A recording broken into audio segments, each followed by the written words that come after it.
खुलुमबाय बे समाव बाथौ बिबुंसारा मरिगाव जिल्लानि कुसुतुली गंसे बर' न'खर दंफैयो बे कुसुतुलीयाव बाथौ बिबुंसार फैनायनि गुबै जाहोना जाबाय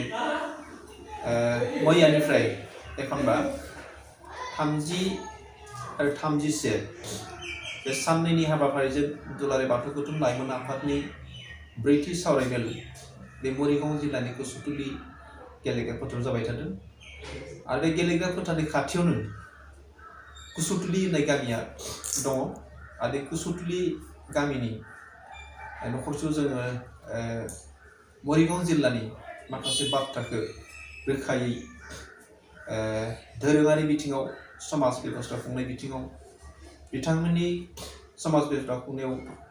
माबोरै बिथांमोना बे मरिगाव जिल्लायावहाय माखासे थासारिजों गोरोबनानै फैनो गोनां जादोंमोन गासैबो बाथ्राखौ जोङो मोनथिनो थाखाय जों बाथौ बिबुंसारनिफ्राय बे ओनसोलनि सासे गेदेमा सुबुं बिथांखौ जों बाथौ बिबुंसार बरायनो सानबाय बिथांखौ खुलुमबाय आदै खुलुमबाय बिथांनि मुङानो जाबाय मरिगाव जिल्लानि बिथाङा सासे हादोर रैखागिरि एक्स आर्मी लोगोसे आथिखालाव बिथाङा पुलिस बिफाननि SI हाबफ्रामाव खामानि मावबाय थादों आरो बिथाङा समाजनि गोबां खामानि माने सम होयो समाजनि खामानि मावबोदों बिथाङा लेखाबो लिरदों जानांगौ लेखाजोंबो सोमोन्दो ओंखायनो जों बिथांखौ जोङो फिन खेबसेबाव खुलुमना थाबाय नोंथाङा जिहेतुके मरिगाव जिल्लानि बर' समाजजों बर' हारिमुजों बे ओनसोलजों गोरोबफ्लेनानै खामानि मावबोनाय मानसि नोंथाङा समाजनिबो खामानि मावदों नोंथाङा गावनि न'खरनि माखासे समाज बेब'स्थाखौ दैदेननो थाखाय नोंथाङा गभर्नमेन्टनि साख्रिबो मावदों दा नोंथाङा गभर्नमेन्टनि साख्रि मावनाबो हारिनि धोरोमनि समाजनि खामानि मावदों बे नोंथांमोना जोबोद बाख्नायथाव बे बाथ्रायाव नोंथांखौ मोनसे बाथ्रा सोंनो सानबाय जिहेतु बे मरिगाव जिल्ला होननानै बुङोब्ला बयबो मिथिगौ बियो मोनसे flood affected area flood affected एरियायाव दिनै मरिगाव जिल्लायाव गोबां बर' न'खरफोर दङ समाज बेबस्था खुंनानै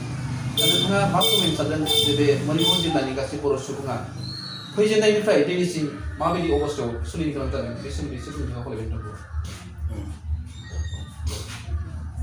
जोंनि मरिगाव जिल्लायावहाय जितु जोंनि बर'फोरा फैनाया दिनैनि नङा बे आजै आजौनि गोदो समनिफ्रायनो बेयाव थाफैजेननाय जेरै जोंहा बर' हारिहा मोनसे गोदोनिनो खारलुंनाय मोनसे हुदा दंमोन बे हुदा बायदियैनो जेरै जों संदांना मोननायावहाय जेरै डिमापुर रायजोनिफ्राय फैयै जों ओरै कार्बि आंलं नगाव हजाय बेफोर जायै फैनानै जों बुरलुंबुथुरनि रुगुङाव सफैबाय बुरलुंबुथुरनि रुगुङाव फैयै जों बेबायदिनो गोजा गोमजायै रायजो जाबोबाय थादोंमोन रायजो जाबोबाय थानाय समावहाय जोंहा मा अबस्था जाहैबाय थांनाय 1980 निफ्रायनो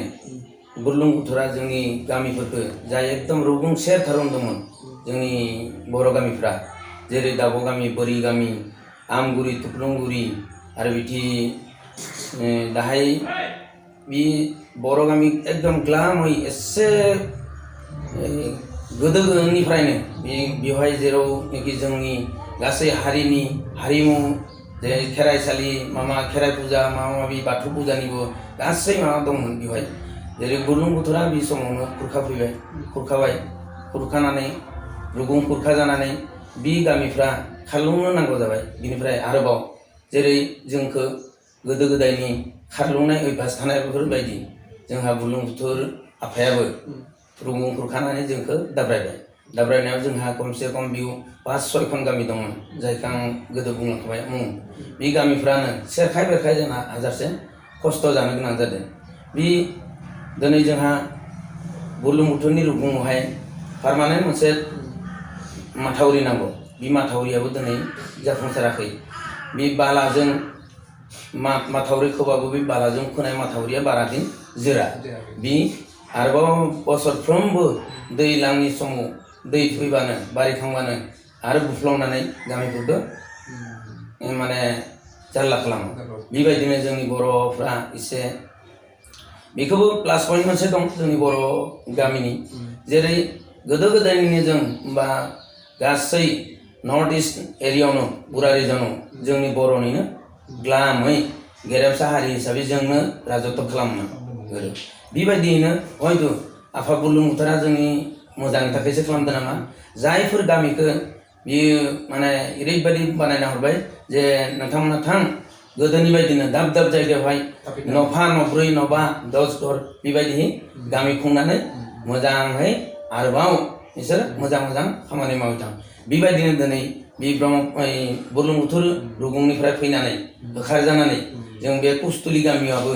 दिनै दावब' गामि बोरि गामि बेबायदि मोनब्रै मोनबा गामि बेवहायबो दं दा दिनै नुनो मोनदों बे गामिफ्रा गावनि दैनिक जीवन जायखौ जापन खालामनांगौ बिनिख्रुइबो एसे बेवहाय फैनानै आरो मोजांसिन खालामनाय बायदि मोनदों खारन बे एरियायावहाय बिथांमोना फैनानै बहुत डेभेलप खालामफैदों डेभेलप खालामनायजों लोगोसे हा हु लादों माबादों आरो बेबायदिनो दाब दाब जायगायाव थांनानै खमसे खम बे मोनब्रै मोनबा गामियानो दिनै मोन 30बासो एरियायावहाय माने साग्लोबनानै दं आरोखि अल जेराव जेराव मानसिफोर गैयामोन बेबायदि जायगाफोरबो थांनानै बिथांमोना हाजो सायाव हाजो गुदियावहाय बे थाङै थाङै दिनै रायजो मोजां रायजो जाहैदों नोंथाङा होनबाय जे गोबां बर' न'खरा खनले खनले दै खुरखाजादों आरो खुरखाजानायनि अनगायैबो बेहाय सरकारा माथावरि होनाय बेबस्था खालामदोंमोन नाथाय बे माथावरियाबो नांगौ समाव रायजो राजासो माने सेफगार्ड होनो हायाखै बे बाथ्राया जिहेतु नोंथाङा माथावरिनि खोथा बुंबाय समाज बेबस्थानि खोथा बुंबाय बेसेबां बोसोरसिम बा बेसेबां बोसोरनिफ्राय बे थासारिया सोलिबाय थायो नोंथांनि जायगायाव बे थासारिया 1983 निफ्राय जों जिखौ नुबोदों 80 निफ्राय ना 1980 निफ्राय गासै बे थासारिया सोलिगासिनो बोसोरफ्रोमबो जोंहा माने दै फैदों नांबा दैज्लां फैदों होनना बुंबाथाय जों माने थफ्ला थफ्लि बोननानै थानांगौ बायदि ओरैबायदि हिसाब जायो आरो बहुत दैज्लां बोथोरनि थाखायनो जों माथावरि पारमानेन्ट माथावरि गैयिनि थाखाय बेनि थाखायनो जोंहा गामिफ्रा एकदम मोजाङै माने डेभेलप खालामनो हाया बेनि थाखाय बे बुरलुंबुथुर रुगुं खुरखाजा आरो दै फैनानै जोंनि अबस्था गाहिल जानानै दं आरो नोंथाङा जिहेतुके बे ओनसोलनि थाफैजेननायनि बाथ्राफोरखौ बुंबाय थाफैजेननायाव गोबां दैबानानि बाथ्रायावहा नोंथाङा बाथ्रा माखासे फोरमायबाय बेवहाय आरो मोनसे खोथाखौ जों मिथिनो लुबैदों दिनै बाथौ बिमुसारनि गेजेरजों जिहेतुके बाथौ बिमुसा नोंथांजों माखासे मोगा मोगि बाथ्रा लानानै समाजनि बाथ्राखौ नोंथांमोना मरिगाव जिल्लानि बाथ्राफोरखौ जों मिथिनो थाखाय लुबैदों जिहेतुके मरिगाव जिल्लायावहाय नोंथाङा बुंनाय बायदिब्ला गोबां दैबानाजों माने उसुबिदा गोग्लैबाय थायो आरो बियो दिनैसिम माने 1980 मायथाइनिफ्राय 2020 मायथाइसिम नोंथांमोना दै खुरखाजानायनि थासारिनिफ्राय बारग'नो हायाखै बे खोथाखौ नोंथाङा फोरमायबाय बे मोनसे समाजारि बेबस्थायाव गोबांखिनि अलखदाव गोग्लैदों बा समाज खोथाखौ नोंथांमोना गोसो बायदि फसंनो हायाखै बे बाथ्राखौनो फोरमायनाय जादों नङा होमबा दा आथिखालाव जिहेतुके नोंथांमोना दिनै दुलाराय बाथौ गौथुम लाइमोन आफादनि बेहाय ब्रैथि सावरायमा जथुम जादों नोंथांमोननि बे मरिगाव जिल्लानि कुसुतुलि गेलेग्रा फोथाराव साननैनि हाबाफारिजों दा बेहाय बिखेकभाबे नोंथांमोना बे ओनसोलनि सासे गेदेमा सुबुं हिसाबै नोंथाङा समाजजों गोबां जड़ित थानाय हिसाबै बे ओनसोलनि धोरोम फसंथान बे ओनसोलनि फरायसालि फसंथान बे ओनसोलनि हाथाइ बाजार बे ओनसोलनि देहा फाहामसालि बे ओनसोलनि गथ' गथायफोरनि लामानि जिथु कमिउनिकेसन बेबस्था बेनि सायाव नोंथाङा मा बुंनो फोरमायनो नागिरदों जोंनि दिनैसिम समाज बेबस्थायावहाय जोंहा एसेबां बुरलुंबुथुरजों नाख्रेबजाब्लाबो जोंनि समाज बेबस्थाखौ जों बर'नि जिथु जोंनि खान्थि हारिमुनि हक बा जोंहा जानाय लोंनाय मावनाय गासै समाज बेबस्थाया जोंहा बेवहाय माने हागौ हायाबाबो जों मोजाङै बर'नि खान्थिफोरखौनो लाखिलांगासिनो दं बेवहाय जों धरिलक गायनाय मावनायनिफ्राय लानानै जों गथ' गथायखौ बोरै बाथौ धोरोमनि सायावहाय एसे साननायथि लाबोनो हागोन बिनि सांग्रांथि मालि लाबोनानै बिसोरखौ इन फिउचाराव खारन बिसोरनो जोंनि गुदि खाम्फा जाहैगोन उनावहाय थांनानै उन जोलैया जोंनि धोरोमखौ माबानांगोन दिनै दं गाबोन गैया जोंथ' दिन्थिलाङाबा माने जाया बिनि थाखाय मोजाङै बिसोरखौ जों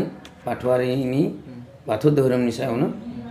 खुंलांनो माबादों लोगोसे जोंहा स्कुल फरायसालिफोरनि एसे असुबिदा मानि थाखाय जोंहा दिनै बर' गामिफोरावहाय बर' स्कुल 1980आवनो दादोंमोनब्लाबो 80निफ्राय फैयै लासै बर' स्कुलफ्रा एसे हारसा बर' स्कुला दं खिन्थु बेवहाय मबेबा स्कुलाव हारसाबो फरायनो हमैदोंसै हारसा मिडियाम खारन जोंहा बर' गथ'फ्रा बर'खौ फरायनो नागिरब्लाबो आगोलावहाय सुबिदा गैया होननानै धरिलक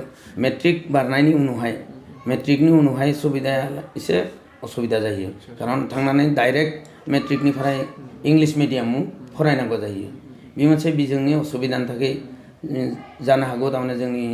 गामि एरियायाव जि बर' स्कुलफोर दंमोन फरायसालि दंमोन बे फरायसालिफ्रा लासै एसे खम जालांनो हमदों बर' मिडियाम हिसाबै बेबायदि जादों आरो गामिनि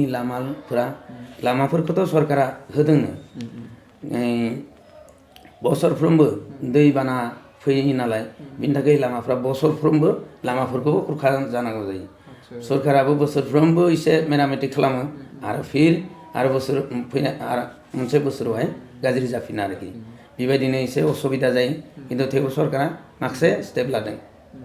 मोजां स्टेप लादों जिहेतुके नोंथाङा बुंदों जे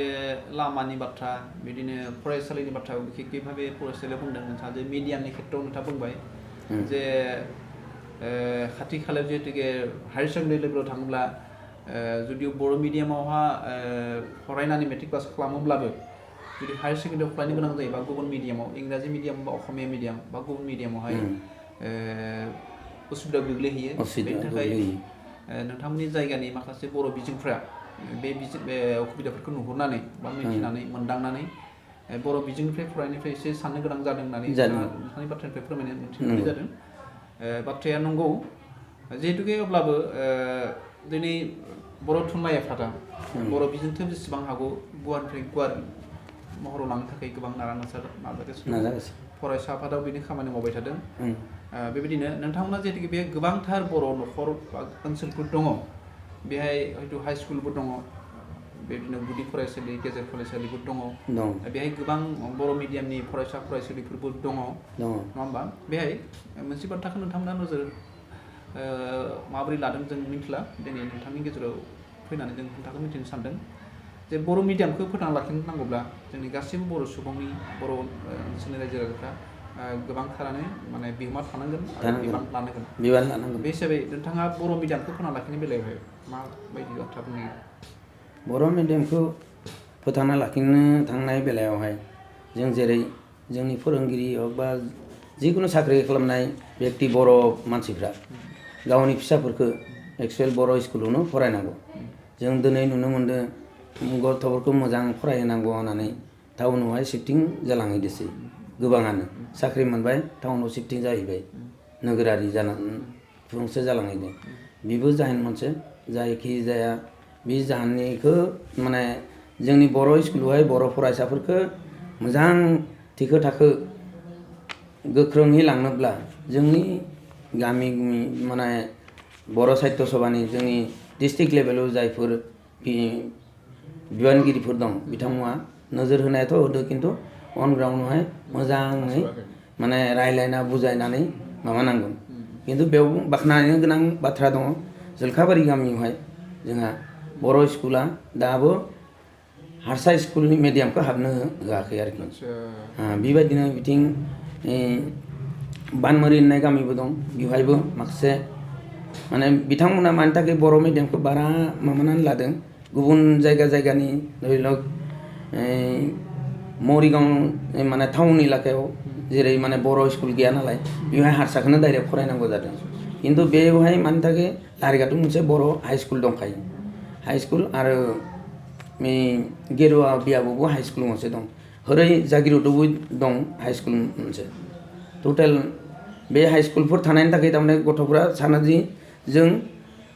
1 क्लासनिफ्राय बर'खौ फरायलांबा माने 12हालागैनो जों बर'खौ मोजाङै बर' बिजोंजोंनो थांनानै माबा फरायहैनो हागोन ओरैबायदि बे मोनथाम एलाकायाव एसे दाबो बर'नि प्रभाब फरायनाय फरायसालिफोरा गोबाङैनो दङ। आच्छा मिडियामनि बेलायाव माखासे बाथ्रा नोंथांनिफ्राय मिथिनाय जाबाय दा जोङो गुबुन मोनसे आयदायाव थांनोसै बे जाबाय दिनै जिहेतुके मरिगाव जिल्लानि बे कुसुतुलियाव दुलाराय बाथौ गोथौ लाइमोन आफादनि साननैनि हाबाफारिजों ब्रैथि सावराय जथुमा सोलिबाय थादों। धोरोमनि मोनसे गोहोमा नोंथांमोननि बे जायगायाव दिनै गोबांथारैनो मोनसे परिबेस बेवहाय फैदों नङा होमबा? ओंखायनो आं धोरोमनि बिथिङाव एसे नोंथांनिफ्राय मिथिनो लुबैदों जिहेतुके मरिगाव जिल्लायावहाय गोबां बर' न'खर बा आनसलिक कमिटि बा जिल्ला आफाद दङ। बे हिसाबै जों ससियेल मिडियायावहाय जों नोंथांमोननि बे मरिगाव जिल्लानि माखासे बाथ्राफोरखौ रोखायै मिथिबावनो गोबांथार दङ। ओंखायनो जों सानदों जे धोरोम बिथिङावहाय मरिगाव जिल्लायावहाय धोरोम बिथिंनि आरो समाज बिथिङावहाय बेसेबां आनसलिक कमिटि आरो बेसेबां गामिफोर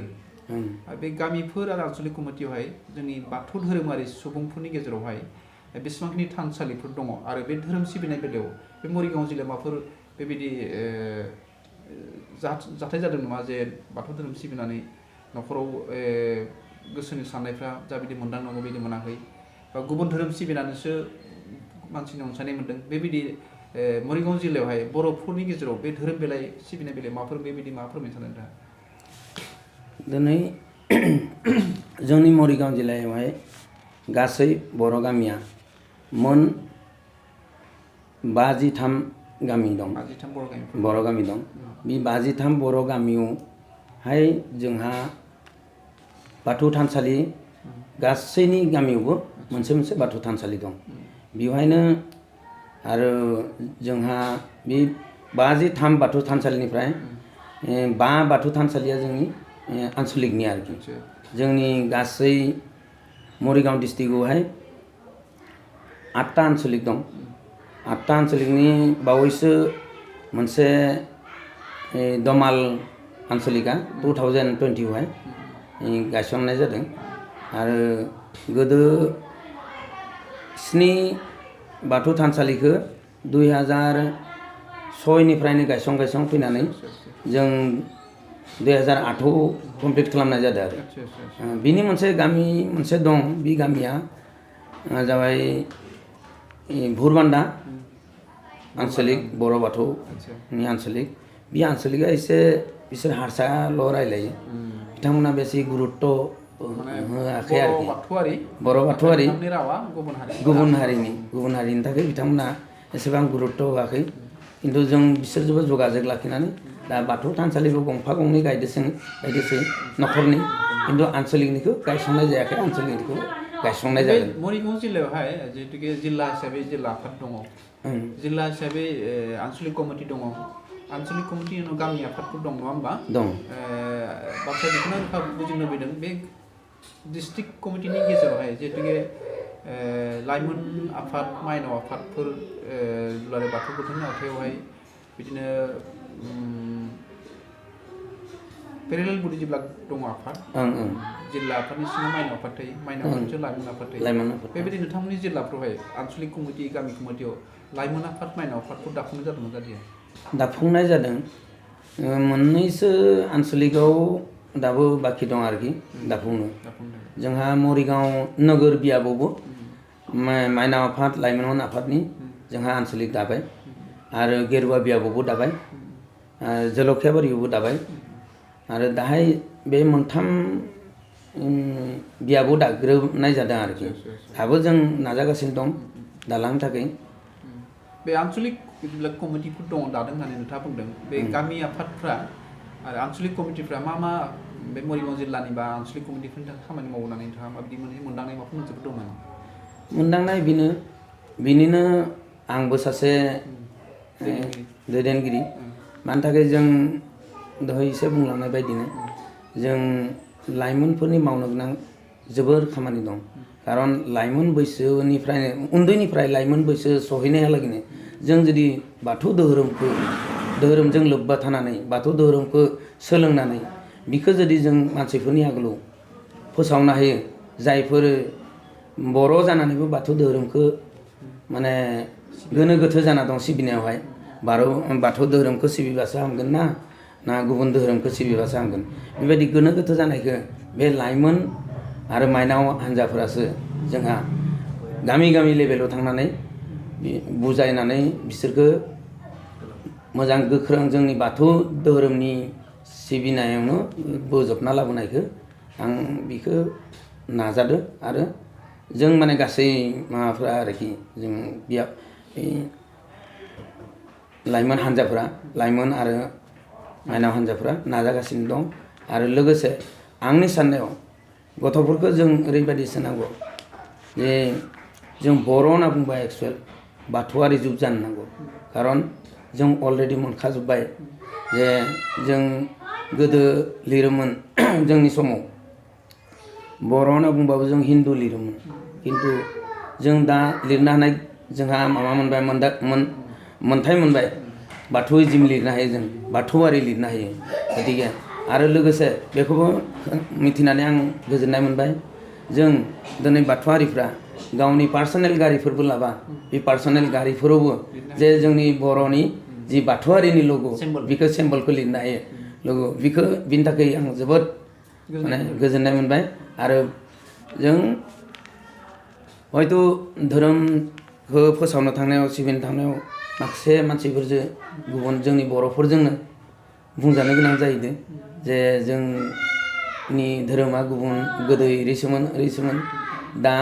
जों बेखौ एसे लाथ'नाया मुस्किल जागोन आरो जोंनि लाइमोन आरो माइनाव हान्जाफ्रा बेफोरखौ बुजिनानै खिन्थु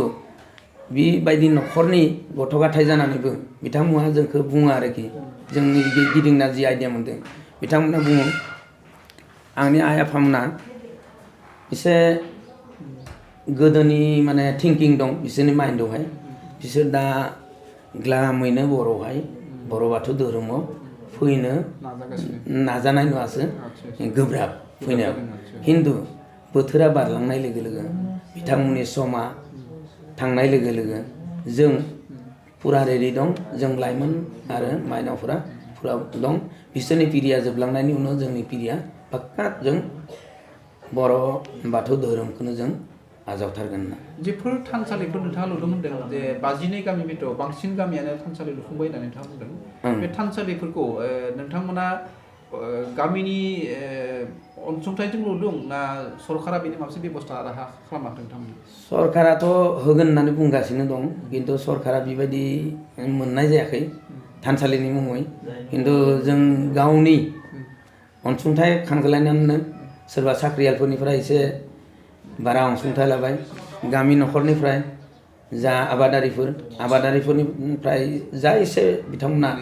माबायो सोरबा माइखौनो होयो सोरबा माइरंखौनो होयो बेखौ जों फाननानै बेबायदिनो जों प्राय गामियाव माने बे 53 गामियावहाय जों थानसालि लुनाया नुखागौ आरोखि खिन्थु लुदों किसुमाना अन प्रग्रेस जादों किसुमान जागायजेनहांदों बेबायदि जानानै दं खिन्थु जोंहा दिनैसिमबो पारमानेन्ट माने गम्बुज माबानानै थानसालि लुनाया बे जाथ'वाखै जों स्टेपसो लागासिनो दं जोंहा बेबायदि पारमानेन्ट गम्बुज हिसाबै जोंनि मरिगाव डिस्ट्रिक्टआवहाय मोनसे गामियाल' एसे लुहांदों माने जाहैबायानो प्राय धुपगुरि गामिया लाहरिघाट बियाबहाय बे धुपगुरि गामिया बे मोनसे गम्बुज होनानै लुबाय मोजां महर होदों आरो बाखिफोराबो नाजागासिनो दं जोंबो मरिगाव नगर बियाबा जोंबो अनसुंथाइ नागिरगासिनो दं सोरखारनिफ्रायबो नागिरगासिनो दं अट'नमास काउन्सिलाबो जोंखौ मददथि होगोन होननानै बुंदों आरो बिथिं जोंहा बिटिआरनिफ्रायबो एसे मददथि मोननायनि मिजिं मोनसे दं बेफोरजोंनो जों आसा फारिनानै दं लोगोसे जोंहा लुनो थाखाय जों अनसुंथाइ खांगासिनो दं खारन मरिगाव बियाबहाय गोबाङानो जों साख्रियाल गोजा मानसियानो दं होननानै बुंजायो सोरबा रिटायारमेन्ट जानानैबाबो दं बेयावनो आरो सोरबा साख्रि मावगासिनो बेवहाय मरिगाव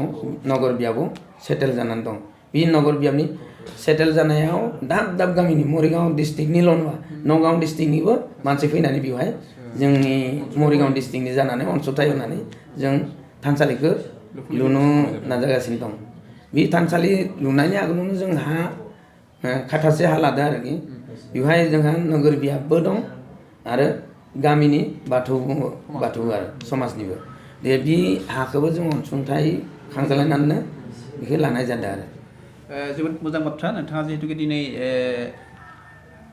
दुलाराय बाथौ गौथुम लाइमोन आफादनि ब्रैथि सावराय जथुमा मरिगाव जिल्लानि कुसुतुलि गामियाव गेलेग्रा फोथारनि लांगोनायाव सोलिबाय थादों दिनै आरो बे सुजुगावनो बाथौ बिबुंसारा नोंथांखौ दिनै लोगो मोननानै जों मरिगाव जिल्लानि समाज बेबस्थानि सायाव धोरोम खान्थिनि सायाव फरायसालिनि सायाव रावनि सायाव हारिमुनि सायाव गोबां बाथ्रा नोंथांनिफ्राय जों मिथिनो मोनबाय आरो नोंथाङा जोंनि बाथौ बिबुंसाराव नोंथाङा बेखिनि सम होनायनि थाखाय नोंथाङा बे मरिगाव जिल्लानि माखासे बाथ्राखौ फोसावनो थाखाय मरिगाव ओनसोलनि